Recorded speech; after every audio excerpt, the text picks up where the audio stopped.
Hi everyone, welcome back to your own academy, that is Achievers Academy. This side Nisha Sharma, your friend, your guide.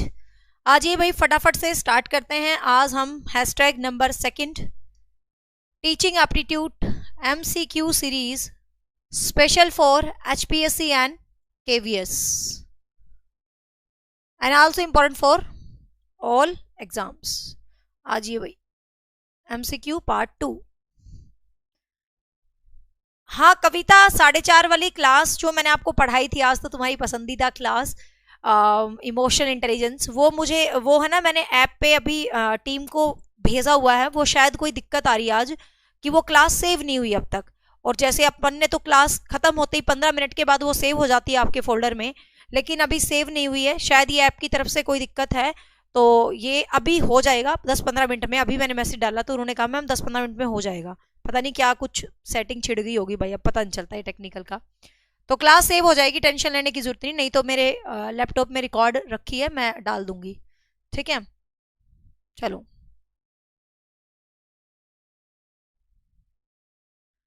अरे भाई zoom हो जा. Question है first, आपका question है, काफी अच्छा क्वेश्चन है. अच्छे ही क्वेश्चंस हैं आज के, थोड़े से अंडरस्टैंडिंग बेस्ड हैं, समझेंगे आज के क्वेश्चंस को थोड़ा सा.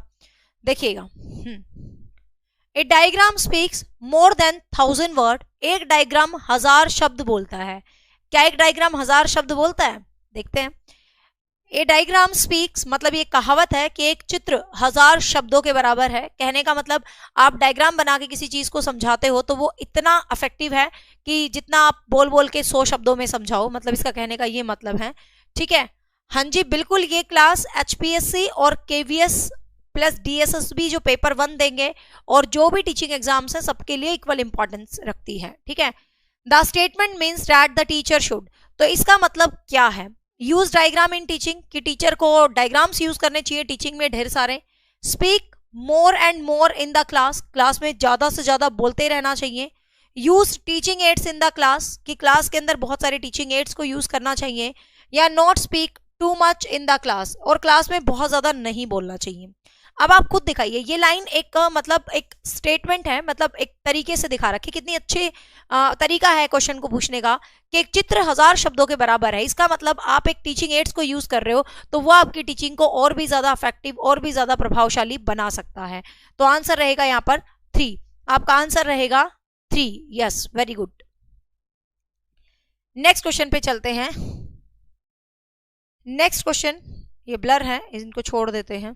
चलो, नेक्स्ट क्वेश्चन है. कक्षा में 3 बच्चे पोलियो से ग्रसित हैं. मतलब आपकी कक्षा है, उसमें 3 बच्चे हैं जिनको पोलियो से रिलेटेड कोई बीमारी है, मतलब उनको पोलियो हो रखा है 3 बच्चों को. और खेल की क्लास में उन्हें, तो कक्षा में मतलब एक खेल होने जा रहा है. ठीक है, तो उस क्लास में क्या करना चाहिए? वो पोलियो से जो अफेक्टेड बच्चे हैं, ये इंक्लूसिव एजुकेशन का क्वेश्चन है, तो क्या करना चाहिए उन बच्चों के साथ? ठीक है, हाँ देखिएगा. एक कोने में बैठना चाहिए ताकि वे खेल का आनंद ले सके. एक कोने में बैठना चाहिए ताकि वो खेल का आनंद ले सके. मतलब भाई जो पोलियो से ग्रसित बच्चे हैं उनको एक कोने में बिठा दो ताकि वो खेल का एंजॉय कर सकें. दूसरा है, अन्य बच्चों के साथ उचित खेलों में हिस्सा लेने की अनुमति होनी चाहिए. मतलब वो भी दूसरे बच्चों के साथ जो उचित खेल हैं, जो उनके लिए सही सुटेबल बढ़िया खेल हैं, उनके अंदर उनको हिस्सा मिलना चाहिए. केवल आंतरिक खेलों को ही हिस्सा बनाएं. मतलब जो इंडोर गेम्स हैं सिर्फ उसी की अनुमति उनको मिले, बाहर खेलने की अनुमति उनको ना मिले. कक्षा के सभी विद्यार्थियों के साथ खेलने के लिए जोर डालना चाहिए. अब ध्यान से देखिए, इस क्वेश्चन को कई बच्चे गलत करके आएंगे. क्वेश्चंस को हमें ना यहाँ समझना है. ये सीरीज इसलिए चलाई गई है कि क्वेश्चंस एग्जाम में गलत होने से बचें, क्योंकि आपको पता ऊपर से नेगेटिव मार्किंग है HPSC में. तो KVS students, you are lucky for this कि नेगेटिव मार्किंग नहीं है, but I feel very bad for HPSC students. क्योंकि देखो नेगेटिव मार्किंग होना बुरी बात नहीं है, लेकिन यहाँ पर एक गलत कंडीशन भी है 50% वाली. ये गलत बात है. मतलब मेरा मानना है कि दोनों में से एक चीज होती. भाई नेगेटिव मार्किंग कर देते कोई दिक्कत नहीं थी, हमें पढ़ने वाला बच्चा आगे चला जाता.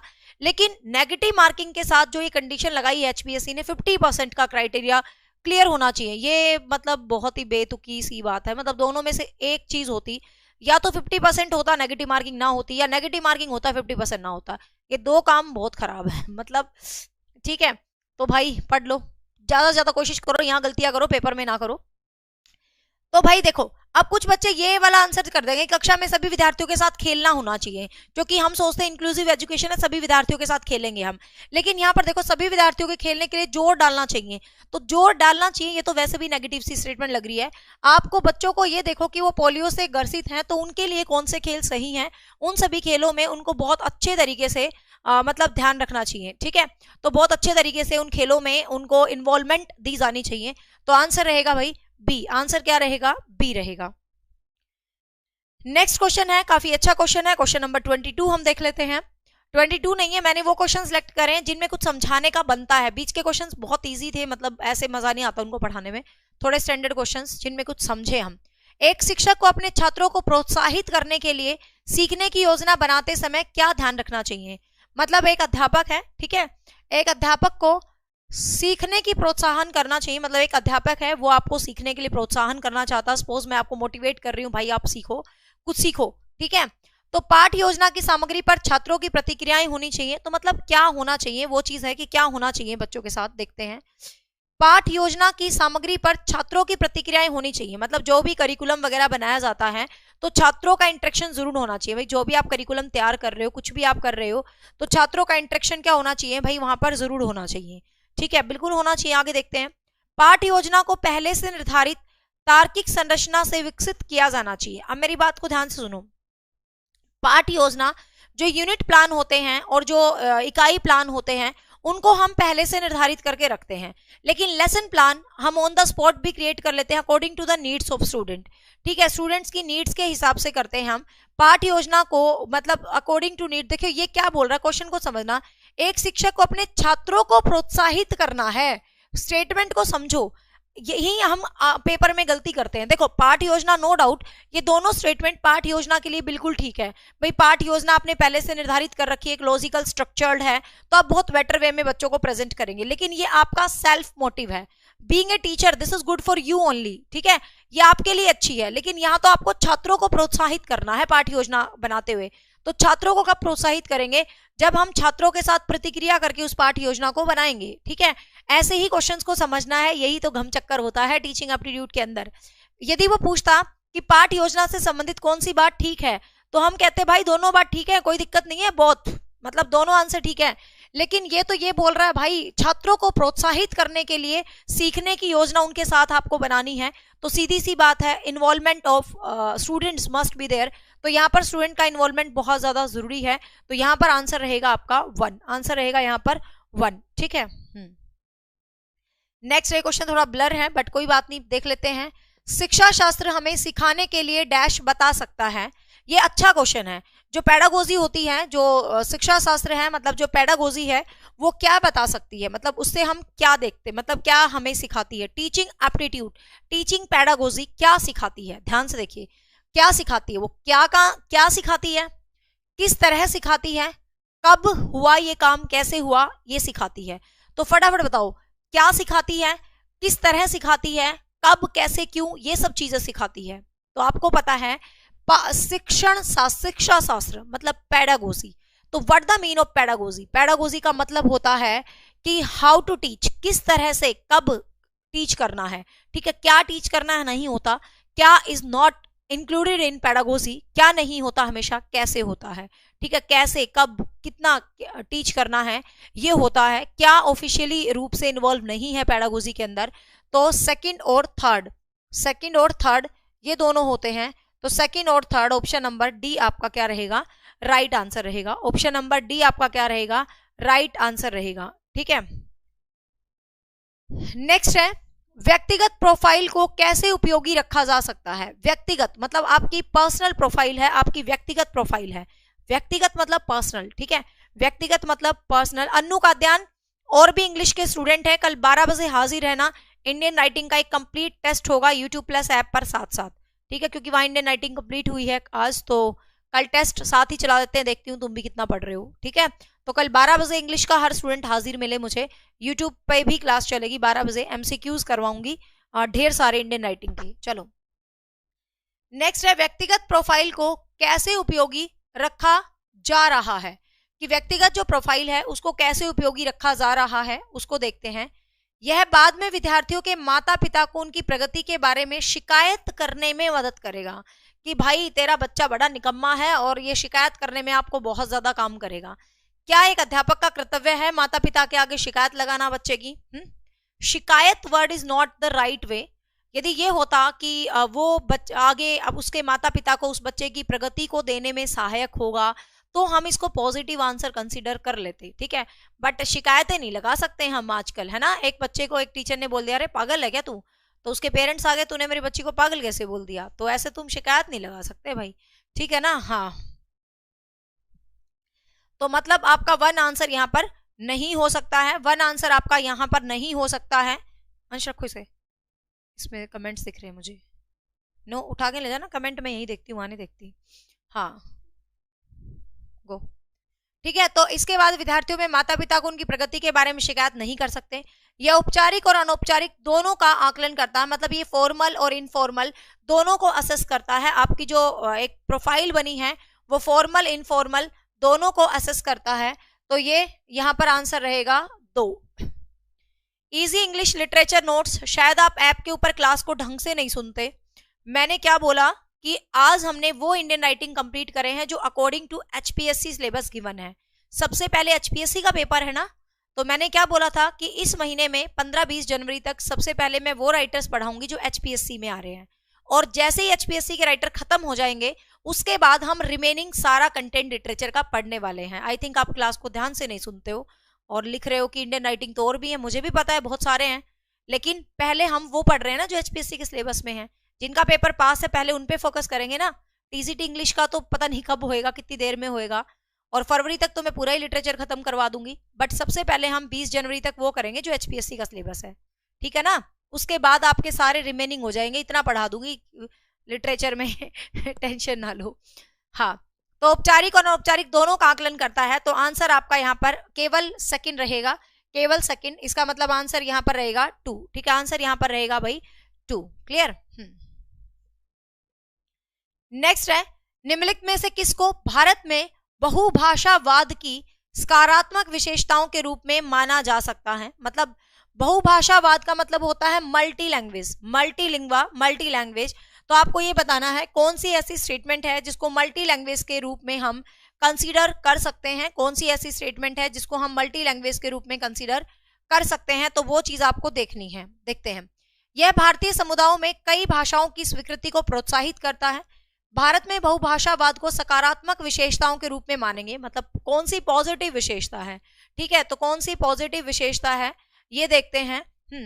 तो यह भारतीय समुदायों में कई भाषाओं की स्वीकृति करती है, बिल्कुल ठीक है भाई, 100% सही है। बहुभाषावाद एक व्यक्ति को केवल हिंदी की ओर प्रभावित करता है, ये गलत है। बहुभाषावाद है तो मल्टी लैंग्वेज है, तो जब मल्टी लैंग्वेज है तो हाउ कैन यू से कि हिंदी की तरफ ही प्रभावित करता है, ठीक है। तो ऐसा तो आप नहीं कह सकते। अगला है, यह बच्चों को विभिन्न क्षेत्रीय भाषाओं से बचने और अंग्रेजी पर ध्यान केंद्रित करने के लिए प्रोत्साहित करता है। कि बहुभाषावाद कहता है कि बोर क्षेत्रीय भाषाएं मत बोलो, बस अंग्रेजी पढ़ो, ऐसा भी नहीं कहता। बहुभाषा मतलब बहुभाषा, मतलब सारी भाषाएं। तो यहाँ पर ये भी आपका आंसर नहीं रहेगा, तो आंसर रहेगा केवल 1, ठीक है। आंसर रहेगा केवल 1। तो आपको ऑप्शन चेक करना है। ये ऐसे क्वेश्चन मैंने क्यों लिए हैं, क्योंकि सीधे आंसर वाले क्वेश्चन नहीं आते हैं आजकल एग्जाम्स में। जो अच्छे लेवल के एग्जाम होते हैं वो ऐसे टाइम कंज्यूमिंग क्वेश्चन क्रिएट करता है, ठीक है ना, कि आप सीधा एक आंसर को ऐसे नहीं टिक करते हो। तो आपको ध्यान होना चाहिए, वो ऐसे नीचे ऑप्शन देगा। अब नीचे ऑप्शन के हिसाब से तो ऊपर बच्चा क्या करता है, बच्चे कैसी गलती करते हैं, इसको देखेंगे 1 और आंसर में भर देंगे 1 कि इसका आंसर 1 है। लेकिन आपने ये देखना है कि इसका आंसर 1 है, नीचे देखो किस ऑप्शन में केवल 1 दिया है, तो केवल 1 बी ऑप्शन में दिया है। तो इसीलिए आपका जो उत्तर हो जाएगा वो बी हो जाएगा, ठीक है ना। तो ऐसे क्वेश्चंस को समझ बनानी है, ऐसे क्वेश्चन को अंडरस्टैंड करना है कि किस वे में आप क्वेश्चंस को कैसे क्रिएट करते हो, ये चीज बहुत मैटर करती है, ठीक है। तो ध्यान रखेंगे। नेक्स्ट है, निम्नलिखित में से किसे आप स्कूलों में बढ़ती अनुशासनहीनता का एक प्रमुख कारण मानते हैं? कि स्कूलों में आजकल अनुशासनहीनता बहुत बढ़ रही है, मतलब बिल्कुल भी डिसिप्लिन नहीं है स्कूल में, आजकल बहुत अनुशासन हो रहा है, ठीक है। तो यहाँ पर देखते हैं, और भाई मैं नहीं कहूंगी किसी को भी लाइक करो, शेयर करो, सब्सक्राइब करो। किसी को अच्छा लग रहा है हमसे पढ़ना, किसी को लगता है कि आपको सहायता मिल रही है हमसे, तो चैनल का हिस्सा बन जाया करो, क्योंकि कहते हैं ना फैमिली बढ़ते सबको अच्छी लगती है, तो चैनल ग्रो होता मुझे भी खुशी देगा, सीधी सी बात है। तो आप लाइक करते हैं, कमेंट्स करते हैं बाद में, क्योंकि आपका तो एक थम्स अप लगता है, लेकिन शायद मेरे लिए एक मोटिवेशन बनता है नेक्स्ट वीडियो के लिए, कि बच्चों के कमेंट्स दिखते हैं कि हाँ भाई बच्चे बहुत प्यार करते हैं, वीडियोस अच्छी जाती है, तो अंदर से फील आता है और पढ़ाने का। तो बाकी कहने की जरूरत नहीं है ये चीजें।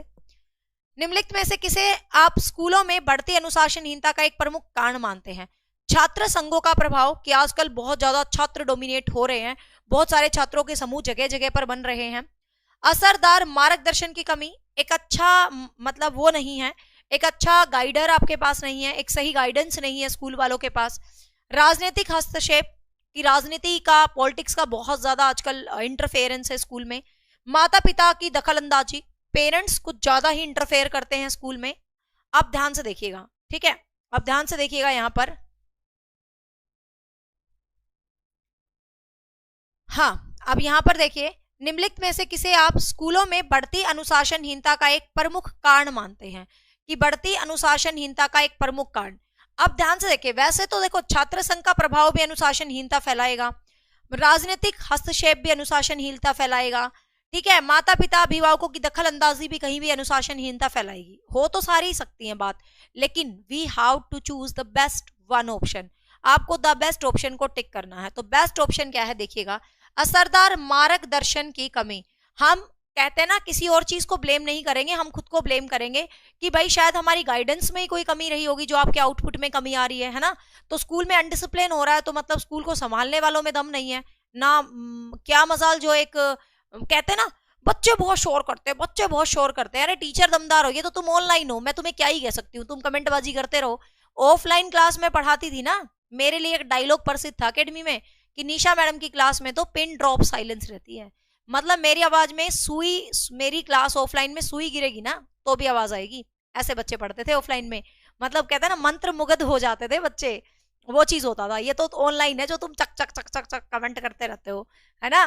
मतलब वैसे बता रही हूँ, खैर तुम तो पढ़ रहे हो, अच्छा पढ़ रहे हो, शाबाश, बट जनरल बता रही हूँ कि कई बार अननेसेसरी भी कमेंट्स चलते रहते हैं, तो वो चीज ऑफलाइन में कभी नहीं होती थी। तो भाई आपका गाइड अच्छा होना चाहिए, यदि आपका गाइड अच्छा है तो आपको मजा आएगा पढ़ने पढ़ाने का। And this side Nisha Sharma, your friend and your guide. चलो क्वेश्चन नंबर 9, शिक्षण की किस शैली में यह माना जाता है कि कक्षा के सभी बच्चों का योग्यता स्तर समान एक जैसा है? मतलब ये बहुत अच्छा question, I just like this question, मुझे क्वेश्चन बहुत ही पसंद आया है। देखो तुम क्या आंसर देते हो। हाँ देखिए, शिक्षण की किस शैली में यह माना जाता है कि कक्षा के सभी बच्चों का योग्यता स्तर समान एक जैसा होना चाहिए? मतलब शिक्षण की ऐसा कौन सा स्किल है, शिक्षण की ऐसी कौन सी विधा है जहां पर आपको ये लगेगा कि सभी बच्चों का जो योग्यता का लेवल है वो इक्वल होना चाहिए। सभी बच्चों की योग्यता के जो लेवल है वो क्या होने चाहिए भाई, इक्वल होना चाहिए। सभी वस्तुएं, सभी घटनाएं, सभी का लगभग क्या होना चाहिए, समान अर्थ होना चाहिए, सभी चीजें लगभग इक्वल होनी चाहिए। तो ये कौन सी ऐसी चीज है जिसमें ये चीज होती है? तो देखते हैं कौन सी ऐसी चीज है। छात्र केंद्रित शिक्षण की देखती हूँ, कुछ बच्चे इसका आंसर बिल्कुल सही दे रहे हैं, कुछ गलत दे रहे हैं। थोड़ा सा दिमाग यहाँ पर लगाना और आंसर बिल्कुल सही दे दोगे आप। जिसने कंसेप्ट को ढंग से पढ़ा है ना वो आंसर गलत नहीं देगा। तो छात्र केंद्रित शिक्षण, छात्र केंद्रित शिक्षण, पाठ्यक्रम आधारित करिकुलम बेस्ड एजुकेशन, अर्थ के निर्माण मतलब मीनिंगफुल अर्थ को बनाना, करके सीखना मतलब आप कुछ करके सीख रहे हो। अब यहां से वही तो कीड़ा हटाना है तुम्हारा। हर चीज में छात्र सेंटर्ड। कुछ बच्चे ए लगा रहे हैं, जो बी लगा रहे हैं मतलब उनका कॉन्सेप्ट क्लियर है, जो ए लगा रहे हैं मतलब अभी आपको अपने ऊपर काम करना है। अब मेरी बात को ध्यान से सुनिएगा, यहाँ पे क्वेश्चन को समझो यार, ये क्या बोल रहा है। शिक्षण की किस शैली में यह माना जाता है कि कक्षा के सभी बच्चों का योग्यता स्तर समान एक जैसा है? कौन सी ऐसी चीज है जिसको हम बच्चों के स्तर को एक इक्वल मानकर तैयार करते हैं? तो छात्र केंद्रित को इक्वल मान के तैयार करते हैं क्या? करिकुलम, करिकुलम इस पर बेस्ड होता है कि सभी स्टूडेंट जो क्लास में पढ़ने वाले हैं वो एक लेवल पर हैं, उनको हमने उसी तरीके से सिखाना है, उसी तरीके से पढ़ाना है, ठीक है। तो आंसर रहेगा यहाँ पर बी, आंसर रहेगा यहाँ पर बी, ठीक है। यस, बी वालों का सही है। नेक्स्ट है, खोज द्वारा अधिगम विधि निम्नलिखित में से किस सिद्धांत पर आधारित है? खोज द्वारा अधिगम विधि मतलब आप खोज कर रहे हो, तो खोज के द्वारा लर्निंग कर रहे हो, मतलब डिस्कवरी लर्निंग कर रहे हो, जो कि ब्रूनर के द्वारा दी गई थी, बट यहाँ पर कुछ और वे में क्वेश्चन है। खोज द्वारा अधिगम विधि निम्नलिखित में से किस सिद्धांत पर आधारित है? मतलब क्या चीज उस विधि के अंदर होती है, देखते हैं। सक्रियता का सिद्धांत, एक्टिव, जब आप डिस्कवरी लर्निंग कर रहे हैं तो डेफिनेटली यू आर एक्टिव, आप एक्टिव तो हो तभी तो खोज कर रहे हो, तो बिल्कुल आप एक्टिव हो, कोई दिक्कत नहीं है, कोई डाउट नहीं है, आप एक्टिव हो, ठीक है Manoj, it's not possible completely. तर्कपूर्ण चिंतन का सिद्धांत मतलब लॉजिकल थिंकिंग, पूरा लॉजिकल थिंकिंग, फिर दूसरे बच्चे बुरा नहीं मानेंगे ऐप वाले, ऐसे कैसे करवा दूंगी सारा का सारा भाई। तर्कपूर्ण चिंतन का सिद्धांत कि एक लॉजिकल थिंकिंग की थ्योरी होनी चाहिए।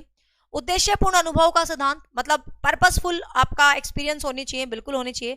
विकल्पों की खोज का सिद्धांत मतलब आपका जो कुछ भी आपके पास विकल्प हैं उनके लिए आप खोज कर रहे हो, तो सीधी सीधी सी बात है, बिल्कुल सिंपल सी बात है, ये चारों चीजें ही होती हैं खोज के अंदर, ठीक है, ये चारों चीजें ही होती हैं। तो ऑप्शन रहेगा 1, 2, 3 एंड 4, ऑप्शन नंबर बी, ठीक है, yes 1, 2, 3 and 3, option number B is the right answer. Next देखिएगा, सहकारी अधिगम विधि का उपयोग करके कक्षा में अध्यापक द्वारा कौन से सकारात्मक परिणाम प्राप्त किए जा सकते हैं। ये कल ही पढ़ाया था हमने कोऑपरेटिव लर्निंग पूरा डिटेल में, तो बहुत ही आसान सा क्वेश्चन है, फटाफट से इसका आंसर दे दीजिए। ये कह रहा है भाई कोऑपरेटिव लर्निंग का उपयोग करके कक्षा में अध्यापक द्वारा कौन से सकारात्मक रिजल्ट प्राप्त किए जा सकते हैं। देखिए तो कोऑपरेटिव लर्निंग में शैक्षणिक लाभ होता है, बिल्कुल होता है, एक दूसरे के साथ मिलकर पढ़ते हैं। मुझे ये समझ नहीं आता कि भाई अंग्रेजी भाषी तुम्हें क्या हो गया है, क्या तुम्हारे अंदर इतनी अंडरस्टैंडिंग, मैं हर वर्ड को इंग्लिश में बोल रही हूँ, हर वर्ड को कोऑपरेटिव लर्निंग बोल रही हूँ, एजुकेशनल एफिशिएंसी बोल रही हूँ, हर शब्द को मैं मिक्स मैच करके समझा रही हूँ, इतनी तो समझ बनाओ, मतलब इतने बिल्कुल ऐसे मत बनो कि you are from London and America, you don't know our mother tongue, इतना मत रिएक्ट करो भाई, थोड़ा समझो चीजों को, ठीक है। सामाजिक विकास, सोशल डेवलपमेंट बिल्कुल होता है कोऑपरेटिव लर्निंग में, सोशल डेवलपमेंट तो बहुत अच्छे लेवल पे होता है। बेहतर अंतरव्यक्तिक संबंध मतलब एकदम बढ़िया इंटरेक्शंस होते हैं, बिल्कुल होते हैं, तो तीनों ही चीजें होती हैं भाई कोऑपरेटिव लर्निंग के अंदर, 1, 2 एंड 3, तो आंसर रहेगा आपका डी, आंसर रहेगा आपका डी। नेक्स्ट है समूह अधिगम उपागम में कक्षा में अध्यापक द्वारा कौन से कार्य किए जाते हैं, ठीक है, समूह अधिगम उपागम में कक्षा में कौन से कार्य अध्यापक के द्वारा किए जाते हैं। देखते हैं अध्यापक क्या करता है भाई समूह में। समूह का निर्माण करना मतलब एक ग्रुप को क्रिएट करना, बिल्कुल ठीक है, ग्रुप क्रिएट होता है, कोई डाउट नहीं है यहाँ पर, बिल्कुल अच्छे से ग्रुप क्रिएट होता है। समूह में संप्रेषण में बाधा उत्पन्न करना मतलब कम्युनिकेशन में डिफिकल्टीज आती हैं, ऐसा नहीं है, जब ग्रुप बन जाता तो इट डजंट मीन कि कम्युनिकेशन में आपको प्रॉब्लम्स आती हैं, ऐसा नहीं है। समूह में अधिगम परिणामों को समेकित करना कि जो अधिगम के जो रिजल्ट होते हैं इनको इंक्लूजन करना, बिल्कुल होता है, लेकिन बाधा उत्पन्न नहीं होती है भाई, तो 1 और 3 रहेगा सही उत्तर, 1 और 3, 1 और 3, 1 और 3, ये रहा, ठीक है, 1 और 3, तो 1 और 3 आंसर नंबर रहेगा आपका डी, आंसर नंबर रहेगा डी। ये सब सही उत्तर कर रहे हैं, उत्तर तो कोई कर ही नहीं रहा, आंसर करा करो भाई। चलो नेक्स्ट है टीचिंग लर्निंग प्रक्रिया के लिए रचनात्मक दृष्टिकोण की विशेषता निम्नलिखित में से कौन सी है। टीचिंग लर्निंग प्रक्रिया के लिए मतलब टीचिंग लर्निंग प्रोसेस में रचनात्मक दृष्टिकोण मतलब कंस्ट्रक्टिव अप्रोच निम्नलिखित में से कौन सी है, मतलब टीचिंग लर्निंग में आपका जो कंस्ट्रक्टिव अप्रोच है वो कौन सी है। कंस्ट्रक्टिव अप्रोच होता है कुछ करना, खुद से मतलब कुछ करना इस तरीके से, तो ध्यान शिक्षा पर है, शिक्षण पर नहीं। बहुत अच्छा स्टेटमेंट है कि your focus is education not teaching, मतलब पढ़ाना नहीं, क्या सीख रहे हैं बच्चे उस पर फोकस होता है, बिल्कुल होता है भाई, ठीक है, उस पर फोकस होता है, बिल्कुल होता है, क्योंकि ध्यान शिक्षा पर है, शिक्षण पर नहीं। बहुत अच्छा पॉइंट है ये, कई बार हम इसको एलिमिनेट कर जाएंगे कि भाई ये क्या है, शिक्षा पर तो ध्यान होता ही है, तो हम इसको एलिमिनेट करके भाग जाएंगे। Okay I will try Manoj. तो यदि हम क्या बोलते हैं भाई हम इसको एलिमिनेट करके भागेंगे, ऐसा होता ना, हम इसको एलिमिनेट कर देंगे, लेकिन ध्यान से देखो कंस्ट्रक्टिव अप्रोच के अंदर टीचिंग मैटर नहीं करती, लर्निंग मैटर करती है, बच्चा खुद करता है। तो ये स्टेटमेंट बिल्कुल बिल्कुल सही स्टेटमेंट है। छात्र अपने स्वयं के अनुभव का अर्थ बनाते हैं, बच्चे अपने एक्सपीरियंस से मीनिंग बनाते हैं, बिल्कुल ठीक है। गतिविधियां इंटरेक्टिव और छात्र केंद्रित होती हैं, बिल्कुल ठीक है, तीनों ही ऑप्शन बिल्कुल ठीक है। और ऑप्शन नंबर बी के अंदर तीनों के तीनों ऑप्शन हैं, तो आंसर रहेगा यहाँ पर बी, आंसर आपका रहने वाला है बी, ठीक है। नेक्स्ट है निम्नलिखित में से कौन सा प्याजे के संज्ञानात्मक विकास के सेंसोरी मोटर स्टेज की विशेषताएं हैं, जो कि कॉग्निटिव डेवलपमेंट अपने सिलेबस में है, तो I have included this question also, ठीक है। निम्नलिखित में से कौन सा प्याजे के संज्ञानात्मक विकास की सेंसोरी मोटर चरण की विशेषताएं हैं, तो वो आपको बताना है कौन सी विशेषताएं हैं। देखते हैं। सेंसोरी मोटर सबको पता है, प्याजे की पहली अवस्था। वस्तुनिष्ठ वास्तविकता का कोई विचार नहीं होता, मतलब उनको ऑब्जेक्टिविटी का कोई ज्यादा लेना देना नहीं होता, कि बच्चों के लिए कोई इतना मैटर नहीं करता बड़ा कि हर चीज को ऑब्जेक्टिविटी के साथ समझे, तो ये बिल्कुल ठीक है। कोई भाषा कोई विचार बच्चों में इतना ज्यादा नहीं होता, ऐसे ही सेल्फलेस क्रियाएं करता रहता है। खुफिया मोटर एक्टिविटीज करता, खुफिया मतलब hidden activities, hidden activities in the sense वही है ऑब्जेक्ट परमानेंसी, कि कोई चीज छिपा दी बच्चे को, उसका पता चल गया, ठीक है। तो ये जो चीज है, ठीक है, तो खुफिया संबंधित मोटर एजेंसी, तो आंसर रहेगा यहाँ पर 3। कोई बात नहीं, और बचा है तो कल देख लूंगी, क्यों टेंशन ले रहे हो। तो ये तीनों ही स्टेटमेंट बिल्कुल ठीक है। बताओ कौन सा बचा है, यही कमेंट करो। डी, तो मतलब आंसर रहेगा यहाँ पर डी है, ठीक है। तो यहाँ पर क्या रहेगा, आंसर रहेगा यहाँ पर आपका डी, ठीक है। नेक्स्ट देख लीजिए, कक्षा में सहकारी शिक्षण मतलब कोऑपरेटिव लर्निंग, सहकारी शब्द जहां भी आए, कोऑपरेटिव होता है इसका इंग्लिश वर्जन, और सहयोगी शब्द जहां भी आए उसका कोलैबोरेटिव होता है। कल मैंने डिफरेंस आपको समझा दिया था। सेम पॉइंट को हम रिपीटेड क्लास में रिपीट नहीं करेंगे, because is the wastage of time. तो कोई भी बच्चा हमारी सीरीज में जुड़ रहा है तो क्लास 1 से जुड़े, मैंने वो भी बना दी है, क्या बोलते हैं, playlist, teaching aptitude pedagogy practice set for KVS HPSC. तो उसमें क्लास 1 डाल दी, आज क्लास 2 उसके अंदर डाल दूंगी। तो कहने का मतलब क्लास 1 को, हर क्लास को जरूर देख ले, क्योंकि क्लास में कुछ ना कुछ इंटरेक्शन होता है, ठीक है। हाँ, देखिए, कक्षा में सहकारी शिक्षण पद्धति का उपयोग करने के लिए शिक्षक को निम्नलिखित दिशा निर्देशों में पालन करना चाहिए। मतलब आप कोऑपरेटिव लर्निंग कर रहे हो तो आप कुछ रूल्स फॉलो करोगे, तो क्या क्या रूल फॉलो करोगे ये देखिए, ठीक है। हाँ, तो क्या क्या रूल फॉलो करोगे देखिए। छात्रों की शैक्षणिक उपलब्धि, सेक्स और दौड़ को ध्यान में रखते हुए समूह को विषमता बनाना। सेक्स मतलब इज अ सेंस जेंडर, ठीक है। तो छात्रों की शैक्षिक अचीवमेंट को देखेंगे, उनके जेंडर को देखेंगे, हर चीज को देखें। विषम समूह बनाना, तो कल मैंने हेट्रोनोमियस शब्द तुम्हें लिखवाया था, तो इज अ सेम थिंग, विषम समूह होते हैं। कहने का मतलब हर एबिलिटी का बच्चा, हर जेंडर का बच्चा, इस तरीके से ग्रुप बनाना चाहिए कि अलग अलग आइडियाज, अलग अलग क्वालिटी से हमें सीखने को मिले, तो ये बिल्कुल ठीक है। ग्रेड, व्यक्तिगत छात्रों का योगदान, तो बिल्कुल जो ग्रेडिंग वाले स्टूडेंट्स हैं उनको भी ले लेना चाहिए, ताकि वो क्लास को और बेटर वे में कर सके। सहयोगात्मक सामाजिक कौशल को नियमित रूप से पढ़ाया जाना चाहिए, मॉडलिंग और सुदृढ़ किया जाना चाहिए। जो सहयोगात्मक है, जो आपका कोऑपरेटिव सामाजिक कौशल है, उसको नियमित रूप से पढ़ाएं, कुछ मॉडलिंग करें, कुछ सुदृढ़ करें, बिल्कुल भाई सामाजिक कौशल उसके अंदर इंक्लूड होने चाहिए। तो यहाँ पर मुझे तीनों ही ऑप्शन बिल्कुल ठीक लग रहे हैं। तो ऑप्शन है 1, 2 एंड 3, तो ऑप्शन रहेगा 1, 2 एंड 3, तो आंसर रहेगा यहाँ पर ए, ठीक है। नेक्स्ट है, डिस्कवरी लर्निंग की उत्पत्ति का श्रेय किसी जाता है। We have discuss this question now. Discovery learning किसने दी है भाई, ब्रूनर के द्वारा दी गई है, ठीक है। डिस्कवरी लर्निंग का जो कॉन्सेप्ट है वो जेरोम ब्रूनर के द्वारा दिया गया है। डिस्कवरी लर्निंग का concept it's given by Bruner. Next है, निम्नलिखित में से कौन सा कथन सही है। निम्नलिखित में से कौन सा कथन सही है, आपको बतानी है। Which is the right statement, सही स्टेटमेंट कौन सी है वो आपको बतानी है। देखते हैं कौन सी सही स्टेटमेंट है भाई, किस बारे में है, देखें। सीखना औपचारिक और अनौपचारिक स्थितियों में होता, लर्निंग के बारे में है, ठीक है। जो लर्निंग है वो फॉर्मल भी होती है और अनफॉर्मल भी होती है, बिल्कुल ठीक है। Learning is formal and informal, बिल्कुल ठीक है भाई। सीखना व्यवहार को संशोधित और परिवर्तित करना है। जो आपकी लर्निंग होती है ये आपके व्यवहार को मॉडिफाई करता है, बिल्कुल 200% मॉडिफाई करता है। ध्यान से सुनिएगा, यदि आपके व्यवहार में परिवर्तन नहीं हो रहा है तो आप सीख ही नहीं रहे, है ना। यदि आपको इस सीरीज में कुछ ऐसा फील ही नहीं हो रहा है, यार मजा आ रहा है, क्वेश्चंस कर रहे हैं, थोड़ा माइंड सेट हो रहा है क्वेश्चंस को करने के लिए एग्जाम में, तो इसका मतलब आप में चेंज आ रहा है, थोड़ा सा आप सीख रहे हो, आपका दिमाग बदल रहा है, तो डेफिनेटली आप लर्न कर रहे हो। यदि इफ यू फील ना यार, तो मतलब यू आर नॉट कनेक्टेड, आप सही लर्न नहीं कर रहे, आप ये मान के चले। तो और व्यवहार में जो परिवर्तन होता है, ध्यान रखेंगे, वो भी स्थायी होता है। लर्निंग का मतलब ही होता है स्थायी परिवर्तन। यदि स्थायी परिवर्तन आपके बिहेवियर में हो रहा तभी सही लर्निंग हो रही है, अस्थायी परिवर्तन लर्निंग नहीं होता, ये भी ध्यान रखना। सीखना पर्यावरण के साथ बातचीत करने की एक प्रक्रिया है, बिल्कुल सीखना ही just like we interact with the nature, जैसे हम नेचर के साथ इंटरेक्ट करते हैं वैसे ही लर्निंग होती है। Learning is a kind of interaction without any doubt. तीनों की तीनों सिचुएशंस, तीनों की तीनों बिल्कुल सही है, 1, 2 एंड 3 तीनों की तीनों बिल्कुल सही हैं, ठीक है। नेक्स्ट देखिएगा, कौन सा अधिगम उपागम एक विशेष छोटे समूह का उपागम है जिसमें लोकतांत्रिक प्रक्रिया, व्यक्तिगत जवाबदेही, समान अवसर, सामूहिक पारितोषिक निहित होता है। ये क्या कह रहा है देखिएगा, कौन सा अधिगम का ऐसा अप्रोच है जिसमें एक विशेष, यहां से देखो, छोटा समूह, एक स्मॉल ग्रुप होता है, ठीक है, एक स्मॉल ग्रुप होता है।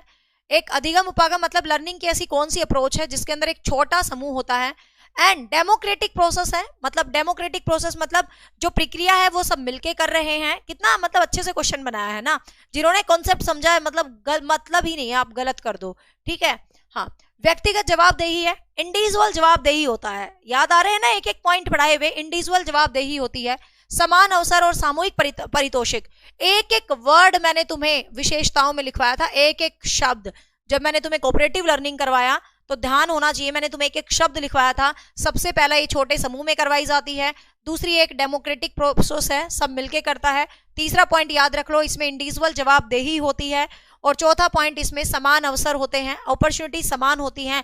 लेकिन ये लास्ट पॉइंट भी लिखवाया था कि पारितोषिक दिया जाना चाहिए, तो सामूहिक दिया जाना चाहिए। अब समझ आया, क्लास में बोला हुआ एक एक शब्द क्वेश्चन बन के कैसे आता है, ठीक है, ध्यान से सुना करो। तो ये कोऑपरेटिव लर्निंग है, ठीक है। ये कैसी लर्निंग है भाई? कोऑपरेटिव लर्निंग है। यस, पर्सनल अकाउंटेबिलिटी लिखवाया था। नेक्स्ट है, वाक्य स्तर पर लेखन गतिविधि के अंतर्गत क्या आता है? वाक्य स्तर पर लेखन गतिविधि के अंतर्गत क्या आता है? कल ही पढ़ा था ना एचपीएससी में, ये कोऑपरेटिव लर्निंग, कल या परसों, हाँ, और केवी में भी। वाक्य स्तर पर लेखन गतिविधि के अंतर्गत क्या आता है? मतलब भाई तुम ये बताओ, जो ऐप वाले स्टूडेंट देख रहे हैं, क्वेश्चंस कैसे लग रहे हैं? सोल्व हो पा रहे हैं, नहीं हो पा रहे हैं? फटाफट बताओ। वाक्य स्तर पर लेखन गतिविधि के अंतर्गत, और बाकी बताओ भाई, सोल्व हो पा रहे हैं, नहीं हो पा रहे क्वेश्चन? वाक्य स्तर पर लेखन गतिविधि के अंतर्गत क्या आता है? तस्वीरों के लिए शीर्षक, मीनू खरीदारी की सूची। देखो, वाक्य स्तर पर आपको कुछ मतलब सेंटेंस वगैरह बनाने हैं, मतलब कुछ सेंटेंस करना है, कुछ इस तरीके से, कुछ क्रिएशंस करना है, मतलब कुछ सेंटेंस, कुछ क्रिएशंस लाइक कुछ करना है। तो वाक्य स्तर पर मतलब आपको कुछ बच्चों को सेंटेंस वगैरह लिखने सिखाने हैं लाइक, तो उस गतिविधि के अंतर्गत क्या आता है? तस्वीरों के लिए शीर्षक, मतलब बच्चों के सामने आपने पिक्चर्स रख दी और आप कहो भाई जो जो पिक्चर्स तुम्हें नजर आ रही है ना, आप उन पिक्चर्स पर वो लिख दो, कुछ ना कुछ लिख दो, मतलब कुछ ना कुछ सेंटेंस लिख दो। आप उन पिक्चर्स पर कुछ ना कुछ सेंटेंस लिख दो, कुछ ना कुछ शीर्षक लिख दो, तो डेफिनेटली आपका लर्निंग यहाँ पर बेस्ट हो रहा है, वाक्य वाला। मीनू खरीदारी की सूची, यार मीनू से कौन सा तुम्हारा वाक्य स्ट्रॉन्ग हो रहा है? मीनू तुम गए कढ़ाई पनीर, दाल मखनी, शाही पनीर, पनीर बटर मसाला, मिक्स वेज, और शक्लें देखी यार, इतने रेट बढ़ गए, पहले तो 240 की प्लेट हुआ करती है, अब तो 350 की होगी यार, जमाना कितना बदलता जा रहा है, ठीक है ना। तो मतलब यहाँ पर आपको क्या ध्यान रखना है? तो तस्वीरों के लिए शीर्षक, इससे आपका बच्चों का वाक्य बढ़ेगा। मतलब मीनू लेके खरीदारी कर रहे हो, भाई मेरे को टिंडे दे दे, सब्जी दे दे, कुछ नहीं, तुम्हारा सेंटेंस लेवल यहाँ पर बढ़ रहा है। तो केवल 1 रहेगा इसका आंसर, केवल 1 रहेगा, आंसर रहेगा सी, ठीक है, आंसर रहेगा सी। बाकी मैं ट्राई करूंगी, अगले वीक से बाइलिंगुअल क्वेश्चन शुरू हो जाएंगे। I feel the feeling of English medium students, है ना। नेक्स्ट है, देखिएगा, निम्नलिखित में से कौन सी बोलने की गतिविधियों का उपयोग मुक्त संचार के लिए किया जाता है? मतलब फ्री कम्युनिकेशन के लिए कौन सी गतिविधियां हैं जिसको हम फ्री कम्युनिकेशन, मतलब एक तरह से, मतलब मुक्त संचार, फ्रीली कम्युनिकेशन में हम किस विधा को यूज करते हैं? When you are free to communicate with each other, तो किस विधा को हम यूज करते हैं, देखते हैं। एक कहानी को फिर से लिख दो, मतलब एक कहानी को फिर से लिखना, मतलब आप एक कहानी को लिख रहे हो और आप चुपचाप पढ़ रहे हो। अब आप ध्यान से देखियो, आप चुपचाप पढ़ रहे हो तो you are not doing the free communication, है ना। चुपचाप पढ़ रहे हो, अपने मन में पढ़ रहे हो, लेकिन एक कहानी को लिख रहे हो, तो कहानी लिखते हुए आप सच में कम्युनिकेट कर रहे हो। कहानी में ये था, कहानी में ये था, कहानी में ये था, और उस कहानी को आप सच में कम्युनिकेट कर रहे हो। तो एक फ्री कम्युनिकेशन, एक कहानी लिखना होता, चुपचाप पढ़ना इज नॉट फ्री कम्युनिकेशन। तो आंसर रहेगा केवल 1, ठीक है, आंसर रहेगा केवल 1। And the last question, 20 question हम पर डे डिस्कस करेंगे, मैंने फिक्स कर लिया है 20 क्वेश्चंस, ठीक है।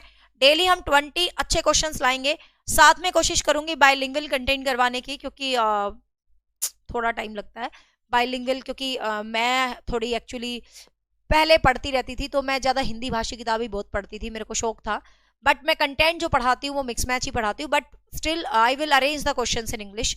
मंगवा लिया मैंने इंग्लिश वाली किताबें, ठीक है, तो इंग्लिश में भी आपको क्वेश्चंस मिलेंगे मंडे से।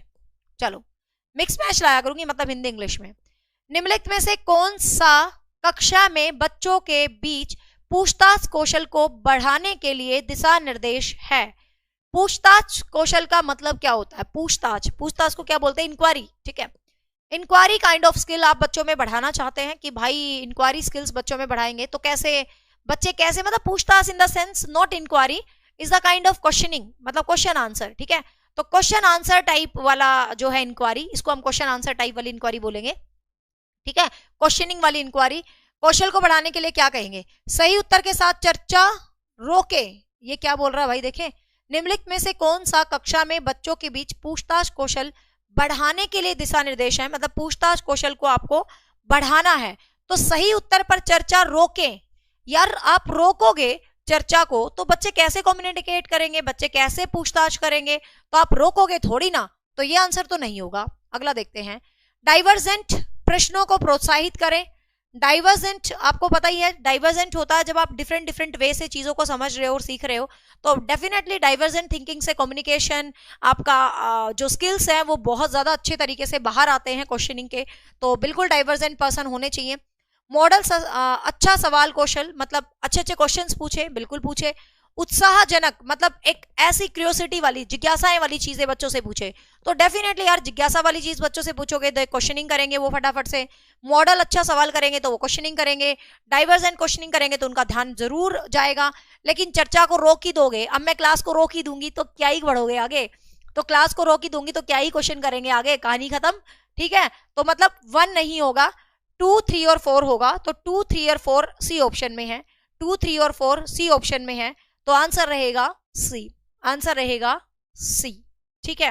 हाँ संगीता, आज मुझे नहीं पता क्या दिक्कत आई है ऐप में कि क्लास अपलोड नहीं हुई अब तक 4:30 बजे वाली, मैंने चेक करवाने को बोला हुआ, उनका रिप्लाई आ भी गया होगा, मैं देख लेती हूँ। नहीं भी अपलोड हुई होगी, मैं देखती हूँ, नहीं तो मैं पर्सनल करवा, हाँ तो मैं देख लूंगी, नहीं तो मैं मेरे कंप्यूटर में सेव है, मैं कंप्यूटर से डाल के चली जाती हूँ एक बार क्लास को, उनकी तरफ से प्रोसेस होती रहेगी ऐप वालों की तरफ से, मेरे पास कंप्यूटर में सेव है, मैं उस क्लास को अभी अपलोड करके जा रही हूँ, क्लास नंबर 14 इमोशनल इंटेलिजेंस, ठीक है, मैं अपलोड कर दूंगी।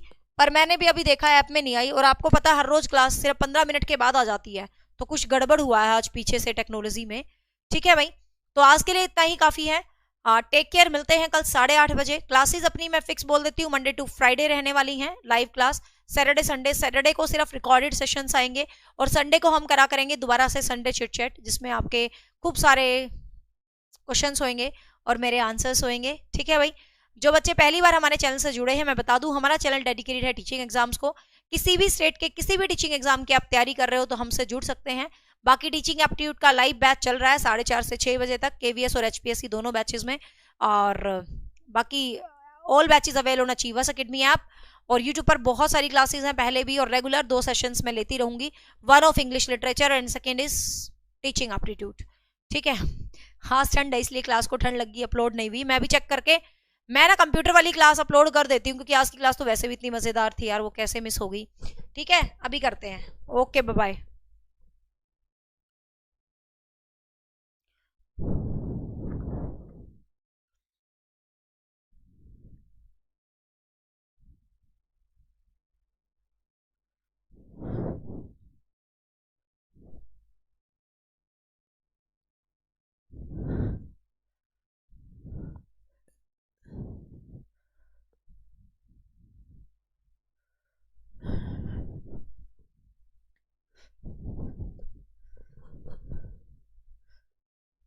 Hello everyone, welcome back to your own academy, that is Achievers Academy. This side Nisha Sharma, your friend, your guide.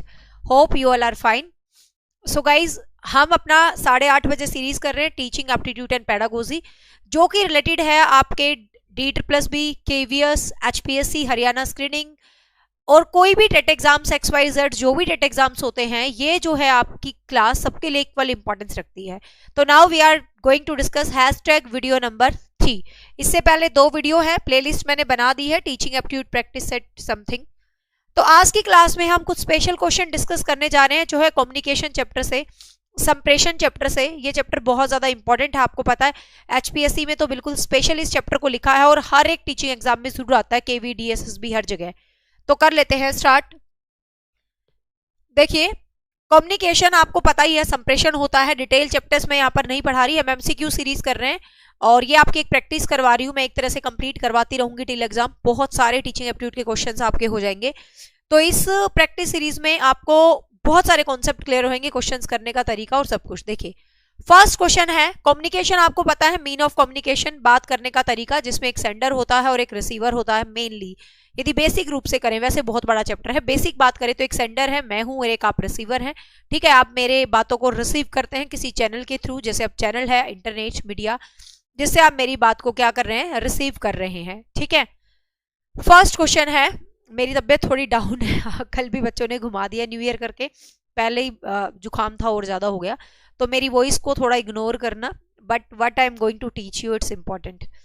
When we say that communication is intentional, it means that, जब हम कहते हैं कि communicational intentional होती है, मतलब जो communication होता है वो किसी संदर्भ में होती है, उसका कोई इरादा होता है, कोई संदर्भ होता है, तो मतलब इस स्टेटमेंट के लिए कौन सी डेफिनेशन अपनी सही रहेगी। फर्स्ट है सेंडर, और हाँ हिंदी में मैं बोलती जाऊंगी, कोई दिक्कत नहीं है, कभी पीडीएफ हिंदी में होगी और कभी इंग्लिश में।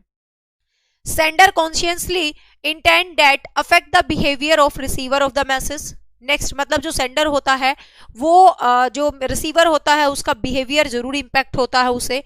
Affective communication is the process of acting on information, कि अच्छी कम्युनिकेशन वो होता है जब आप किसी इंफॉर्मेशन के ऊपर कोई एक्ट करते हो, एक्टिंग करते हो, नहीं भाई।